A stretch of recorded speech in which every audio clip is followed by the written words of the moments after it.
que tamit wax na wàllu incompétence wax na lu aju ci li nga xam ne ni 3 mois sans salaire yu CD yi wax na tamit 650 personnes licenciées à la CSE wax na yu bëri moom jëmale ko ci Pastef muy ba ci sax ñu nemmeeku Pastef nar def réplique ak jaarale ko ci Ngagne Demba Touré ak Jean Michel pour am ak tontu ñoom ni ki tey naka nga jàngatee lu la conférence de presse xam naa ne ci kanam tuuti la les acteurs politiques vont s'en charger. Thierno Alassane Sall. man boog mon intime conviction. mooy ne opposant la qui assume son opposition. mësuma ko dégg mu saaga. Il essaie de s'opposer avec des arguments tant bien que mal mën nga bañ a d'accord ak ay arguments am. gëmuma ne mës na sàcc dërëmu askan bi je le crois honnête. sincère et n'oublie pas que Karim Wade quand il essaye de se faufiler là c'est Thierno Alassane qui lui a barré la route donc félicitations sur ce point-là. Maintenant opposition débat d'idées la il a donné des arguments sur un certain nombre de faits ses adversaires politiques vont répliquer c'est dans le cadre normal du jeu politique. Maintenant li ma mënut a d'accord ñenn ñi ne way licencié nañ 30 000 personnes d'où vient ce chiffre-là?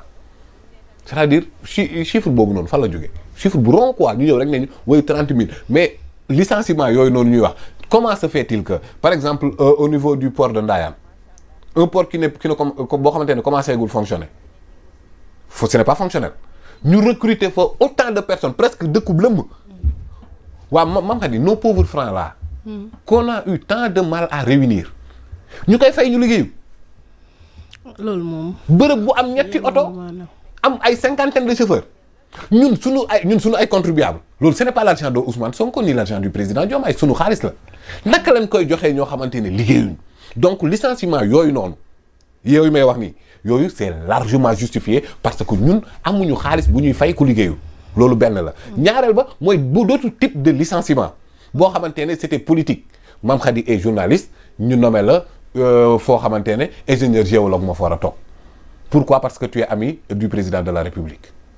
mais buñ la fa jëlee tamit ñu jëlaat it kenn koo xamante ne am na profil bi am na profil bi. am na yow ñoo ñëpp amuñu profil yow tam. non type de licenciement defal nank waxuma la ne licenciement yëpp noonu la demee.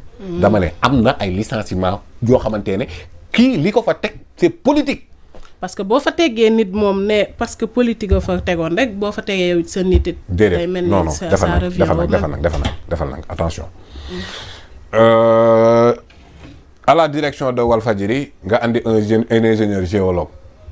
daa am ci cas yoo xam ne dafa mel am loolu. parce que l'ingénieur géologue est ami de Cheikh Niass parce que loolu rek a tax mu tax mais il n'a pas le profil de l'emploi. non bu dee. léegi nag ki nga bu dee li nga exemple boobu noonu non dama ne la waxuma la licenciement yëpp loolu la. moom mettre les hommes qu'il faut là. voilà waxuma la licenciement yëpp noonu la mel. dama ne am na cas yoo xamante ne ay emploi fictif la. Je t'ai donné l'exemple du port de Ndayane. ñoo xamante ne liggéey yu ñu parce que fañ leen recruter foofu amagul liggéey ce n'est pas encore fonctionnel. da nga leen fay jëlee parce que ñun amuñu xaalis bu ñuy fay ku liggéeyul. loolu benn type la de licenciement. ça ne s'appelle pas même pas licenciement parce que ils n'étaient pas des emplois. am na ñoo xamante ne ay recrutement politique la maanaam yow dañ laa teg fii rek parce que da ngay politiqueal kiy jiite réew mi. mais amoo profil de l'emploi dañ la fay teggi teg ki nga xamante ne am na profil de l'emploi.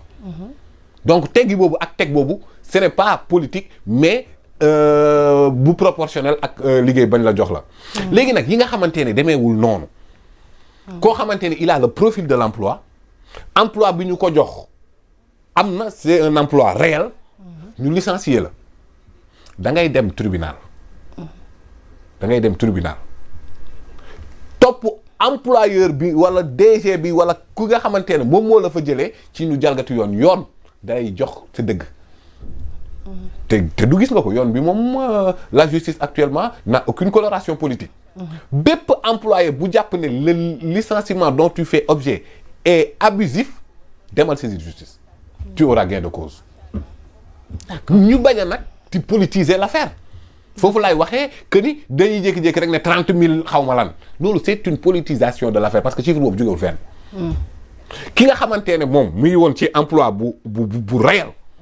am le profil bi nécessaire ñu licencier la abusivement da ngay dem saisir justice et non essayer de politiser parce que am na acteur politique yoo xamante ne xëy na yooyu la ñuy jéem a récupérer comme au niveau du stade là mais Mamady li fa nekk loolu ban capital la war a mën a nekk mais ce n'est pas possible ñuy bàyyi boobu anarchie alors donc jëlee gañ leen fa jëlee léegi nag effectivement am na ñoo xamante ne ña nga fa doon daan seen doole mais daan sa doole ci lan da ngay ñëw occuper tali bi occuper mbedd mi occuper anarchique bu ñu waxee nga ne damay daan sama doole. daan loolu c'est très séduisant. Ce sont des arguments aussi séduisants que fallacieux parce que daan sa doole naam mais da nga koy teg ci cadre boo xamante ne mooy dëgg ki nga xamante ne moo lay défendre da lay défendre ci dëgg mais munoo li xew ci mbedd mi.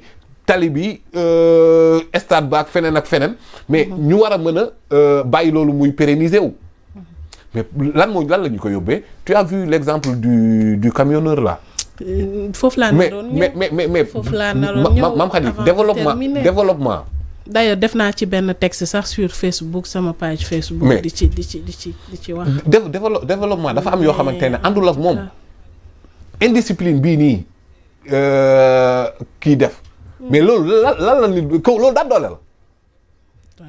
moo tax à chaque fois ma naan en dehors de la crise politique crise économique on a une crise sociale profonde boo xamante ne foog ñu jóg ci. que ni nit nan la war a mënee yëpp ay nit wala mbedd mi nit ñi di doxi seen soxla ngay nekk ci tali bi di course. benn sens de responsabilité tu te demandes kii fan la jëlee permis. di défendre parce que permis camion. ak permis auto yi ni bokkul de. mais mooy donc poids lourd yi. waaw mais attends Pape Moussa foofu aussi nit yi dafa mel ni dañ ciy jum parfois nit ki mën na dem ba muy jàng auto école mu jàng normalement am permis am ko lépp mais am na loo xam ne jikko la. mooy responsabilité mais parce que nañ ma baal ci kàddu gi xamadi kon mën mais naa ko waxee noonu booy def parce que mën nga aay mën lépp jàng mën li ngay def. les gens parce que avec créneau teggin mais jànguñu maanaam ci code de la route. passé permis foofu duñ fa jàngale jikko defal créneau rek boobu mu kiiwee mu loolu mais boo léegi bu créneau bi jàllee te fekk yow amul benn éthique de responsabilité bu ne ci bopp bi parfois sax créneau bi mën na jàll ñu jàllale la yow sax day am alors donc pour man yooyu noonu yëpp luñ jar a xoolaat la. parce que par exemple bii sax dafa xaw a nëbbu coow boobu bon pas je dirais pas coow mais actualité am na beneen bu ñu wane benn camion di aw ci suufu pont boo xam ne dañ ko def ci fa la terre bi di aw mais ci suufu foofu dañu marqué carrément que ni waaw interdit maanaam loolu par exemple booy jàng code de la route ñun boo koy jàng dañ la koy jàngal. donc léegi kon moom lam jàng fan la ko jaar ko. waaw mais justement moo tax ñu ne Sénégal amul code de la route mais code de ma route la am. ku nekk li la sa xel may rek loolu ngay def alors léegi nag président Diomaye premier ministre Ousmane Sonko te dama ko doon faral di wax Ousmane Sonko moom am na loo xamante ne moom am na légitimité boo xamante ne bu ñu ko perte fii ba 2029 te réglé wuñu ko au Sénégal moom mooy responsable bi waaw koo xamante ne boo watoon del sax gaa yi watoon del boo lekkee ba ñu dugub gaa yi jëndi ko maanaam am na di balancer. Voilà même ces balançoires sont devenus des arguments d'acteurs politiques opposition. Ils balancent même s'ils balancent tu en fais un argument tu en fais benn cheval de Troie pour tes arguments politiques. Donc malgré loolu boo amee niveau boobu am légitimité boobu am popularité boobu. loolu noonu dafa war a jëriñ askan bi sur le plan sociologique non pas sur le plan politique. ni économique mais société sénégalaise mindset. loolu yi sax dañ koy woowee influenceur. maanaam nit ñi jàppee influenceur. non les trucs là sur les TikTok ne sont pas des influenceurs. des influenceurs mooy ki nga mën a influer. boo mënee def influence. bu positive ci askan wi. koo koy influenceur. mais comment il s'appelle encore Khalifa Sall n'est pas un influenceur parce que ku mën a influencer askan positivement loolu la ñuy wax et Ousmane Sonko sait le faire il doit le faire. Comment? Mais par le sens de l'exemplarité. Comment? Genre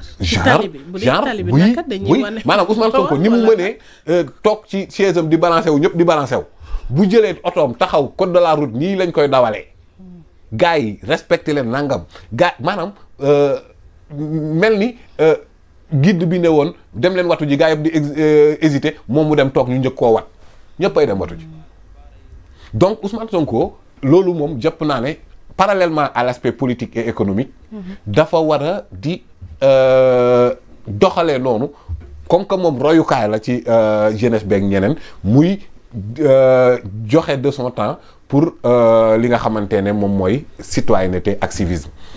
loolu moom je pense qu'il a la légitimité pour le faire mais daal ñu xam ne Sénégal en dehors de la crise politique en dehors de la crise économique il y a une crise sociale très très très profonde ci tali bi mi ngi firndewu ci mbedd bi mi ngi firndewu ni ñuy liggéeyee occupé tali bi embouteillage bi fees dell nga ne damay daan sama doole du yoon même sunu mentalité maam xarit damay nekk ak yow amaana ñoo jàngandoo wala ñoo kiiwandoo nga jékki-jékki am benn ascension ma ne warul am ma ne waroo koo def ma ne s'il le faut ma jiñ la sàcc s'il le faut ma jiñ la meurtrière bu la neexee ma jiñ la lu la neex parce que rek tu ne dois pas avancer moo tax duñ dem nag justement c'est-à-dire effort bi ñu war a consentir pour développer suñu réew au lieu que ñu def ko pour mën a avancer da nga koy def pour di Thione Seck woyoon na ko pour di galgal ki nga xamante ne moom mi ngi dem ci avancement réew bi ngay jàpp di ko def ci mooy li waykat bi waxoon boo ko defoon ci sa bopp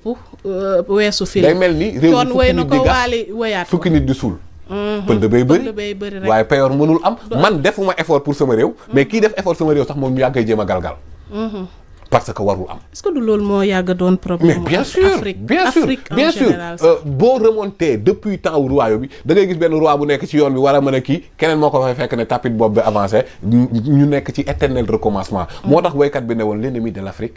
ce sont les Africains. Regarde ce qui se passe en Côte d'Ivoire. Quand nous serons unis. L'auteur de l'ivoirité.